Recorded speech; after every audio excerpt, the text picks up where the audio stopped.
കർമ്മത്തെ ബന്ധകാരണമാക്കാതെ കർമ്മത്തിൽ നിന്നുളവാകുന്ന വാസനകൾ പെരുകി വാസനാജാലങ്ങൾ കൊണ്ട് ബന്ധിച്ച് ജനിമരണങ്ങളുടെ ചാക്രികതയിൽ വീഴ്ത്താതെ ബന്ധന കാരണമാക്കാതെ കർമ്മത്തെ ചെയ്യും. കട്ടും കവർന്നും കൊലപാതകങ്ങളെ ചെയ്തും ചെയ്യിച്ചും പിടികൊടുക്കാതിരിക്കുന്നതിൽ സാമർഥ്യം കാണിക്കുന്നവരാണ്. കർമ്മത്തിലെ ഈ ഒരു കൗശലമാണ് മാനേജ്മെൻറ്റ് തിയറികളെല്ലാം പറയുന്നത്. ഒരു കർമ്മം അതിൻ്റെ പരിപക്വമായ നിലയിൽ യുക്തിപൂർവം ചെയ്ത് കഴിയുമ്പോൾ തന്നിൽ ആവിർഭവിച്ച കർമ്മത്തിനുള്ള വാസനയും അതിൽ നിന്നുളവായ സങ്കല്പവും തദ്വാര ഉണ്ടായ കാമവും അതിൻ്റെ ഫലമായി രൂപാന്തരപ്പെട്ടു വന്ന കർമ്മവും അതിൻ്റെ ബീജ പല്ലവ അവസ്ഥകളോടുകൂടി എന്നേക്കുമായി നമ്മെ വിട്ടുപിരിയുകയാണ്.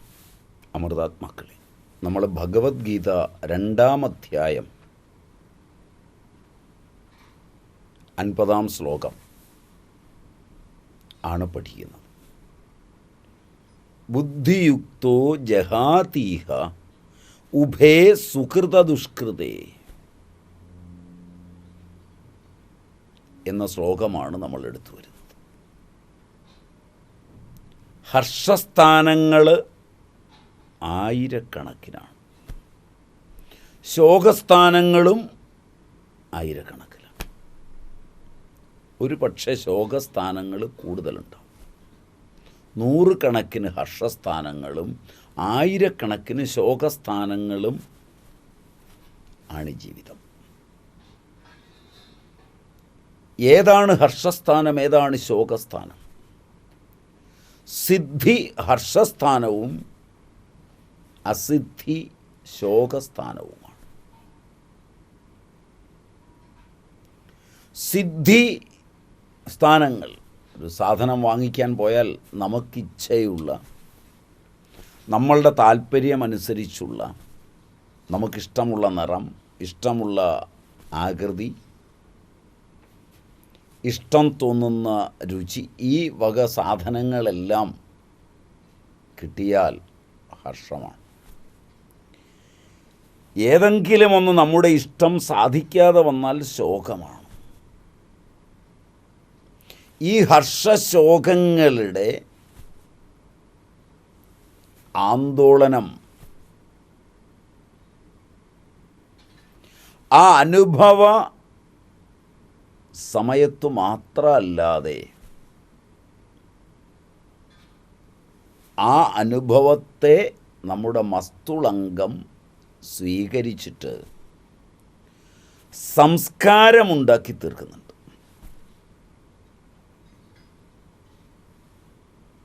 ചിന്തകളുടെ രൂപത്തിൽ,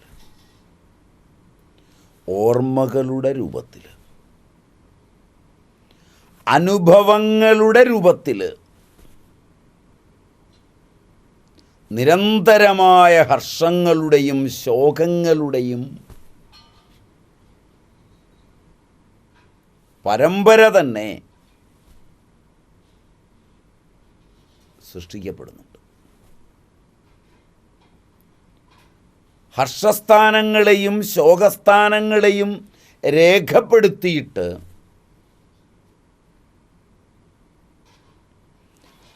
ആ അനുഭവത്തിൽ നിന്നുളവാകുന്ന സംസ്കാരം നമ്മുടെ ഹൃദയത്തെ ദുർബലമാക്കുന്നുണ്ട്. ഹർഷവും ശോകവും ഹൃദയത്തെ ദുർബലമാക്കുമ്പോൾ സംജ്ഞാവഹകളും ചേഷ്ടാവഹകളുമായ സ്രോതസ്സുകളെ ബാധിക്കുകയും നാഡികളിലും മറ്റും സ്രോതസ്സുകളിലും മറ്റും രോധമുണ്ടാവുകയും ചെയ്യും.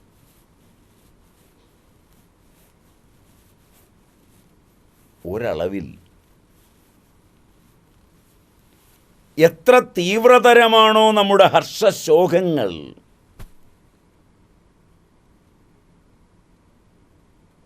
ആ അനുഭവങ്ങൾ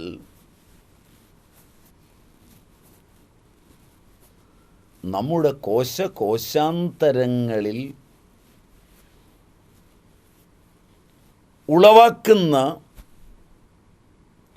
പരിണാമഭേദങ്ങൾ അവയുടെ വിനാശത്തിന് തന്നെ കാരണമായിത്തീരും. വാർദ്ധക്യവും മൃത്യുവുമെല്ലാം ഈ ദൗർബല്യത്തിൻ്റെ ഫലമാണ്.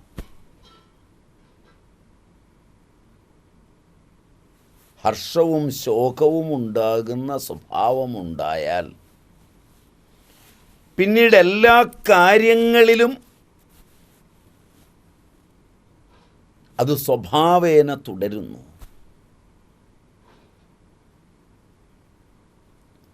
സാധനാപരമായ അഭ്യാസാർത്ഥം ഇരിക്കുമ്പോഴും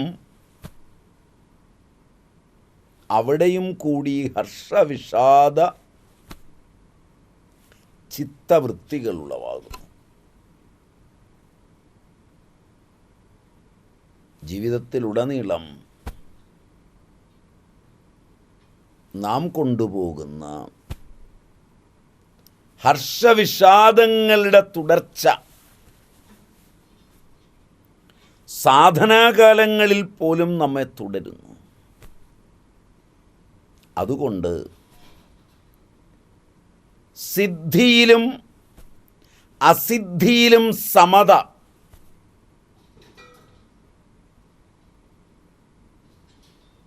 ഹർഷവിഷാദ വ്യാവർത്തകമായിട്ട് ചിത്തവിക്ഷേപ നിവർത്തകമാകുന്നത് യോഗസംജ്ഞായോഗ്യമാണ്. അഭ്യാസാർത്ഥം സാധനകൾ അഭ്യസിക്കുവാനിരിക്കുമ്പോഴും ഹർഷവിഷാദ ചിത്തവൃത്തികൾ അവിടെയും കൂടി ഉളവാകുന്നു. അതുകൊണ്ട് സിദ്ധിയിലും അസിദ്ധിയിലും സമത, ഹർഷവിഷാദ വ്യാവർത്തകമായിട്ട് ചിത്തവൃത്തി വിക്ഷേപ നിവർത്തകമാകുന്നത്, ചിത്തവൃത്തി നിവർത്തകമാകുന്നത് യോഗസംജ്ഞായോഗ്യമാണ്. അതാണ് യോഗം. എന്നാൽ നാം മനസ്സിലാക്കേണ്ടത് സിദ്ധിയിലും അസിദ്ധിയിലും ഹർഷവിഷാദങ്ങൾ കാമനാപ്രയുക്തങ്ങൾ തന്നെയാണ്. ഫലത്തിനുള്ള കാമനയുള്ളപ്പോൾ സിദ്ധിയിൽ ഹർഷവും അസിദ്ധിയിൽ ശോകവും ഉളവാകുന്നു. അതുകൊണ്ട് നിഷ്കാമകർമ്മത്തിൽ സിദ്ധി അസിദ്ധി സമതയിൽ വിശേഷിച്ചന്തരമില്ല. കാമമാണ് ഹർഷവിഷാദങ്ങളെ ഫലവത്താക്കുന്നത്. കാമമില്ലാതെ നിഷ്കാമമായി കർമ്മത്തെ ചെയ്യുമ്പോൾ സിദ്ധിയിലും അസിദ്ധിയിലും വിശേഷിച്ച് മമതയോ അന്തരമോ ഇല്ല. സാധ്യസാധനാഭാവം മൗലികമായി തന്നെ സ്വരൂപകഥന മാത്രമാണ്. ഇവിടെ എത്തി പറഞ്ഞു യോഗ കർമ്മസു കൗശലം. ഇവിടെ എന്തെങ്കിലും വിശേഷഭാവത്തിൻ്റെ നിർദ്ദേശമില്ല. കർമ്മത്തിൻ്റെ കുശലത തന്നെയാണ് യോഗം. കർമ്മണാം കൗശലം എന്നല്ല, കർമ്മസു കൗശലം. ഷഷ്ടിയും സപ്തമിയും തമ്മിൽ ഹിന്ദിയിലും മറ്റും വലിയ വ്യത്യാസമില്ല. എന്നാൽ സംസ്കൃതത്തിൽ വ്യത്യാസമുണ്ട്. അതുകൊണ്ട് തന്നെ ഹിന്ദിയിലേക്ക് മൊഴി മാറ്റി ഇത് പഠിക്കുമ്പോൾ മലയാളത്തിലേക്ക് മൊഴി മാറ്റി പഠിക്കുമ്പോൾ അർത്ഥം മാറിപ്പോവും. അതിനർത്ഥം കർമ്മത്തിൽ കുശലത എന്നാൽ കർമ്മം ചെയ്യുന്നതിലുള്ള കുശലത. ഇത് ഷഷ്ടി അർത്ഥമാണ്. അതിവിടെ വിവക്ഷിതമല്ല.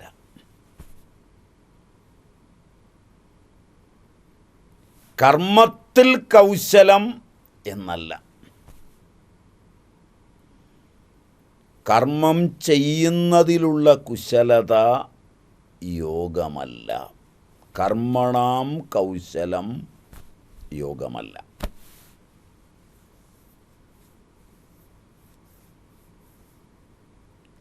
അവിടെയാണ് കർമ്മത്തിൽ എന്നുള്ള വ്യതിയാനം വരുന്നത്. യോഗികളല്ലാത്തവരും കർമ്മം ചെയ്യുന്നതിൽ കൗശലമുള്ളവരാണ്. ഇവിടെ കൗശലത്തിന് ചാതുര്യം എന്നർത്ഥമാണ്. യോഗശബ്ദത്തിനും ചാതുര്യം എന്നൊരർത്ഥമുണ്ട്. യുക്തി കൊണ്ട് മുക്തി ലഭിക്കും. ഇവിടെ യുക്തിക്ക് ചാതുര്യം എന്നർത്ഥമാണ്. യുക്തി തന്നെയും യോഗമാണ്. കർമ്മത്തിൽ എന്താണ് ചതുരത? കർമ്മം എപ്രകാരം കർമ്മത്തിന് കാരണമാണോ അതിനെ ബന്ധകാരണമാക്കാതിരിക്കുക, എപ്രകാരമാണോ കർമ്മം ബന്ധനത്തിന് കാരണമാകുന്നത്, കർമ്മത്തെ ബന്ധകാരണമാക്കാതെ കർമ്മത്തിൽ നിന്നുളവാകുന്ന വാസനകൾ പെരുകി വാസനാജാലങ്ങൾ കൊണ്ട് ബന്ധിച്ച് ജനിമരണങ്ങളുടെ ചാക്രികതയിൽ വീഴ്ത്താതെ ബന്ധന കാരണമാക്കാതെ കർമ്മത്തെ ചെയ്യും. ഇന്നത്തെ മനുഷ്യരിൽ കൂടുതൽ പേരും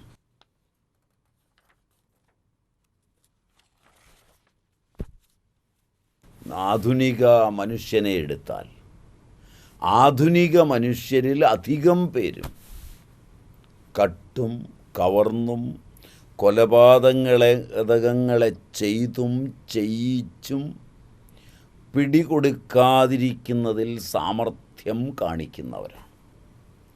കർമ്മത്തിലെ ഈ ഒരു കൗശലമാണ് മാനേജ്മെൻറ്റ് തിയറികളെല്ലാം പറയുന്നത്. ഈ അർത്ഥത്തിലല്ല ഇവിടെ കൗശലം.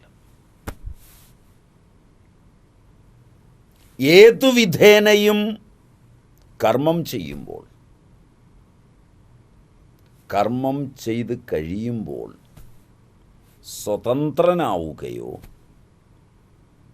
അറിവ് കൈവരുകയോ ബന്ധം ഇല്ലാതാവുകയോ ചെയ്യുന്നില്ല. ഒരു കർമ്മം അതിൻ്റെ പരിപക്വമായ നിലയിൽ യുക്തിപൂർവം ചെയ്ത് കഴിയുമ്പോൾ തന്നിൽ ആവിർഭവിച്ച കർമ്മത്തിനുള്ള വാസനയും അതിൽ നിന്നുളവായ സങ്കല്പവും തദ്വാര ഉണ്ടായ കാമവും അതിൻ്റെ ഫലമായി രൂപാന്തരപ്പെട്ടു വന്ന കർമ്മവും അതിൻ്റെ ബീജ പല്ലവ അവസ്ഥകളോടുകൂടി എന്നേക്കുമായി നമ്മെ വിട്ടുപിരിയുകയാണ്. ഈ സാമർഥ്യമാണ് യോഗം. അപ്പോൾ ഒരു കർമ്മം അതിൻ്റെ എല്ലാ അംശങ്ങളോടും കൂടി നമ്മിൽ നിന്ന് പിരിഞ്ഞു പോവുക. ആ കർമ്മത്തെ ആസ്പദമാക്കി ദേശം, കാലം, ദ്രവ്യം,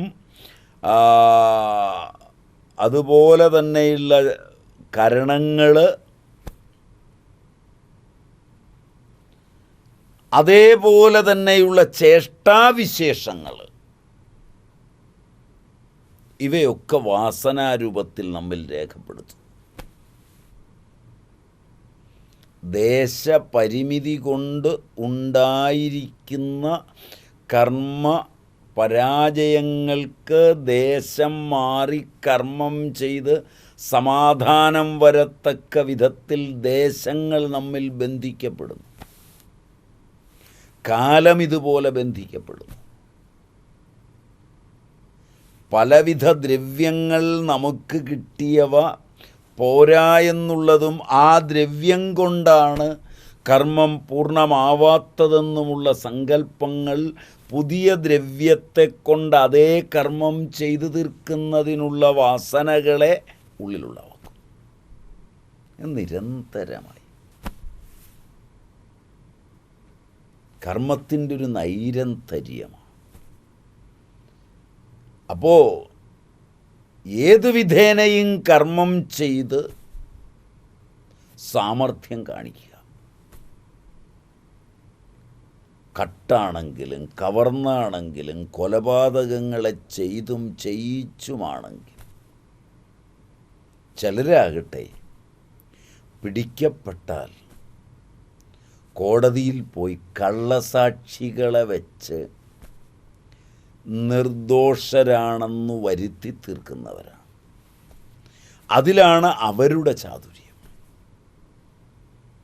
ഭഗവാൻ ശ്രീകൃഷ്ണൻ പറയുന്നത് ആ ചതുരത കൊണ്ട് ലൗകിക ബന്ധനം ഉണ്ടാവട്ടെ അഥവാ ഇല്ലാതാവട്ടെ, ഇവിടെ പുണ്യകർമ്മ ബന്ധനത്തിൽ നിന്ന് മോചനം നേടുന്നതിനുള്ള ചതുരതയാണ്, സാമർഥ്യമാണ് വിവക്ഷിതമായിരിക്കുന്നത്.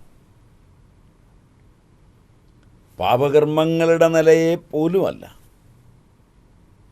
ഭഗവാൻ ശ്രീകൃഷ്ണ പരമാത്മാവ് ഇവിടെ പറയുന്നത് പുണ്യകർമ്മങ്ങളുടെ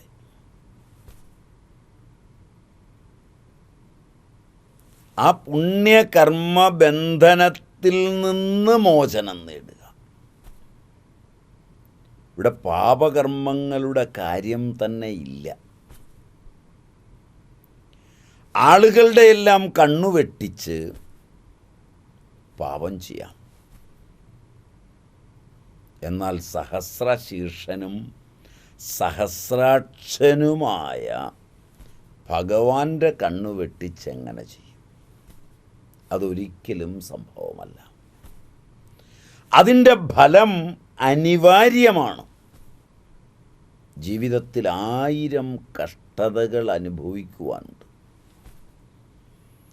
ഇവയെല്ലാം പാപകർമ്മങ്ങളുടെ ദണ്ഡമാണ്, ശിക്ഷയാണ്.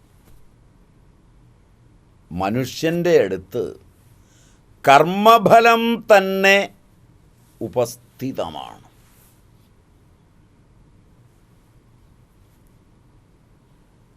അകൃത അഭ്യാഗമമല്ല,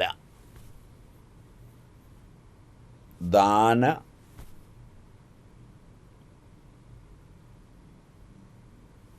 കർമാദികളിൽ എല്ലാം പേരെഴുതിയിട്ടുണ്ട്. അതിൻ്റെ അർത്ഥം ജഗത്താകെ കർമ്മത്തിൻ്റെ തന്നെ ഫലമാണ്. പാപകർമ്മത്തിലാകട്ടെ ചതുരതയില്ല തന്നെ. ചാതുര്യം എന്തുണ്ടെങ്കിലും അത് പുണ്യകർമ്മ രംഗത്തു മാത്രമാണ്. ചാതുര്യം പുണ്യകർമ്മത്തിൽ മാത്രം സംഭവമാണ്.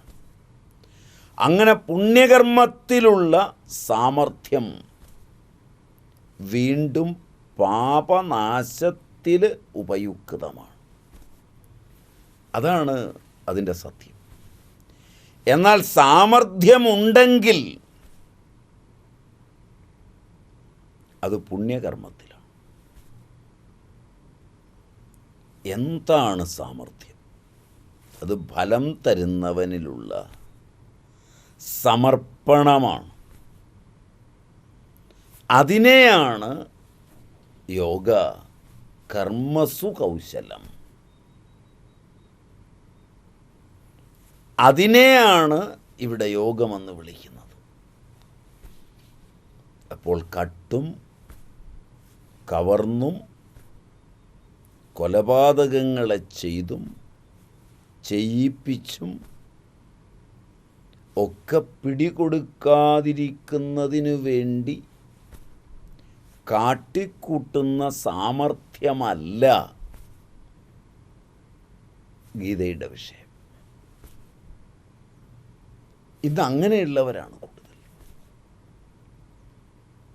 മറ്റു ചിലരാവട്ടെ എങ്ങനെയെല്ലാം ലോകത്തിനു മുന്നിൽ നിന്ന് രക്ഷപ്പെടാം, കേമനാണെന്ന് ധരിപ്പിക്കാം, നിത്യദുഃഖം പേറുന്ന, അതിനനുഗുണമായി ആയിരം ബന്ധങ്ങളുണ്ടാക്കുന്ന ഒരു ഭാഗത്ത് സമഷ്ടിയിൽ ലോകത്ത് താൻ ഉത്തമനാണെന്ന് വരുത്തി തീർക്കുക എന്ന സമഷ്ടിഗതമായ ഒരാഗ്രഹവും വ്യഷ്ടിഗതമായ പാപം കൊണ്ട് ഉളവാകുന്ന കർമ്മകലാപം. ബന്ധം ഉളവാക്കുന്ന ഇത് ജന്മകർമ്മങ്ങളുടെ പരമ്പരയ്ക്കുള്ളതാണ്. ആ ജന്മകർമ്മങ്ങളെയെല്ലാം ഇല്ലാതാക്കുന്ന, നിവൃത്തമാക്കുന്ന, പൂർണ്ണമായി കാമകർമ്മങ്ങളിൽ നിന്നെല്ലാം നിവർത്തിപ്പിക്കുന്ന